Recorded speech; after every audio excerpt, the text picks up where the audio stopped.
Kepala merupakan suatu bagian paling penting bagi tubuh seorang manusia, karena di dalam kepala terdapat suatu organ yang berfungsi mengatur hampir seluruh kerja tubuh yang lain, yaitu organ otak.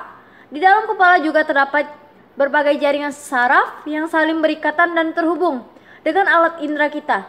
Benturan dan guncangan pada kepala kita tidak hanya menyebabkan benjolan, tapi benturan yang lebih keras tentunya dapat mengakibatkan sesuatu hal masalah yang serius, bahkan kematian.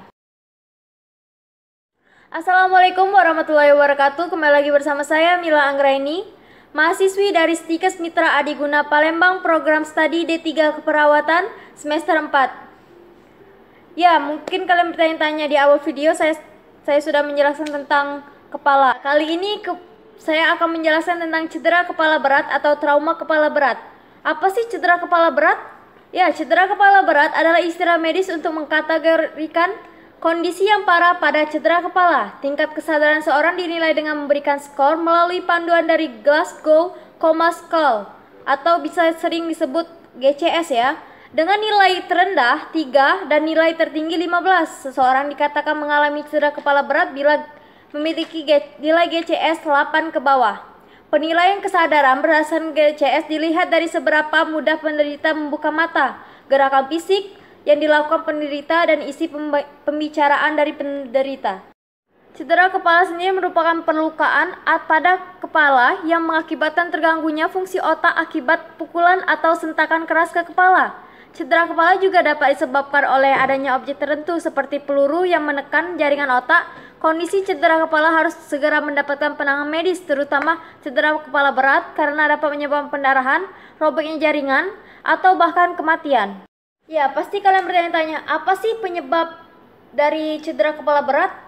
Ya, tingkat cedera kepala didasarkan oleh beberapa faktor, antara lain sifat cedera dan kekuatan benturan.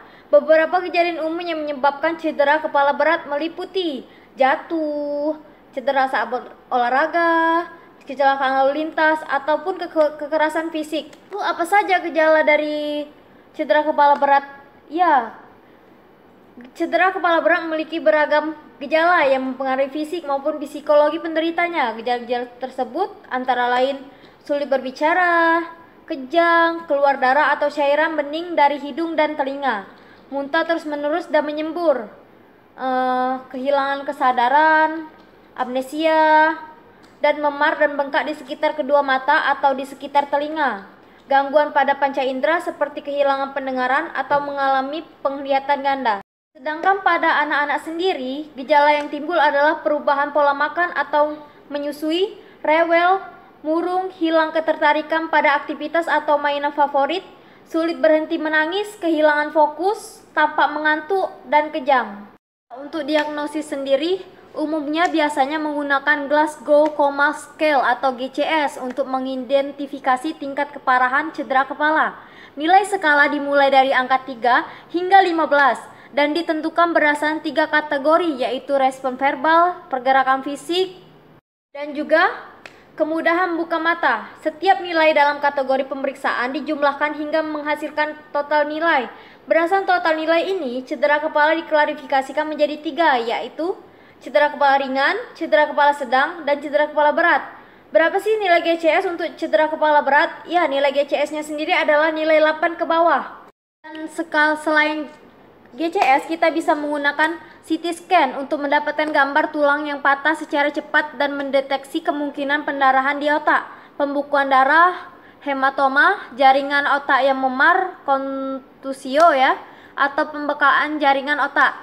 Selain itu juga ada MRI untuk mendapatkan gambar otak secara detail. Pemeriksaan ini biasanya dilakukan setelah kondisi pasien stabil. Setelah diagnosis, apakah ada komplikasi cedera kepala berat? Ya, tentu ada. Beberapa komplikasi cedera kepala berat yang mungkin terjadi antara lain infeksi.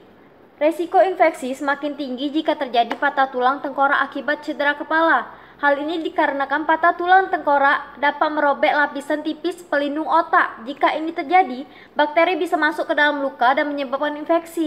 Selain itu juga ada cedera otak. Cedera kepala berat dapat menyebabkan cedera atau kerusakan otak. Otak yang mengalami cedera atau kerusakan dapat menimbulkan gangguan lain seperti meningkatnya resiko epilepsis, keseimbangan terganggu dan hilangnya koordinasi, berkurangnya produksi hormon, disfungsi indera pengecap dan penciuman. Lalu apakah ada sih pencegahan dari cedera kepala berat? Cedera kepala berat cenderung terjadi secara tiba-tiba, namun ada beberapa hal yang dapat dilakukan untuk mengurangi risiko cedera di bagian kepala. Hal-hal tersebut meliputi gunakan perlengkapan yang aman ketika beraktivitas atau berolahraga.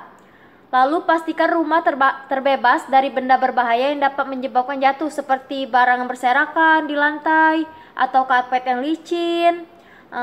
Dan pastikan rumah aman untuk anak-anak dan pastikan jendela atau balkon tidak terjangkau oleh anak-anak. Selalu gunakan helm ketika mengendarai motor dan pasanglah selalu sabuk pengaman ketika mengendarai mobil.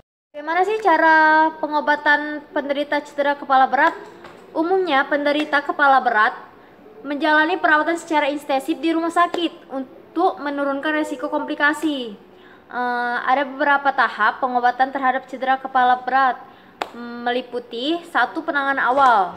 Biasanya dilakukan pemeriksaan pernapasan, denyut jantung, tekanan darah, lalu melakukan resusitasi jantung paru atau CPR, yaitu dengan menekan dada dari luar, memberikan bantuan pernapasan ketika pasien mengalami henti napas atau henti jantung, menstabilkan leher atau tulang punggung dengan penyangga leher atau penyangga tulang punggung. Setelah itu, observasi. Setelah kondisi pasien stabil, biasanya dokter akan menyarankan untuk dilakukan perawatan di ruang intensif, di mana tenaga medis akan melakukan pemeriksaan secara berkala. Pemeriksaan tersebut meliputi tingkat kesadaran seperti GCS yang sudah saya jelaskan tadi, ukuran pupil mata dan reaksi terhadap cahaya, seberapa baik pasien menggerakkan tangan dan kaki, perapasan denyut jantung, tekanan darah, suhu tubuh, dan kadar oksigen dalam darah. Lalu juga akan dilakukan operasi otak. Prosedur operasi otak dilakukan untuk mengatasi masalah di otak. Dokter bedah akan melakukan tindakan operasi berdasarkan beberapa kondisi, yaitu 1. Pendarahan otak, 2. Pengumpulan darah di dalam otak.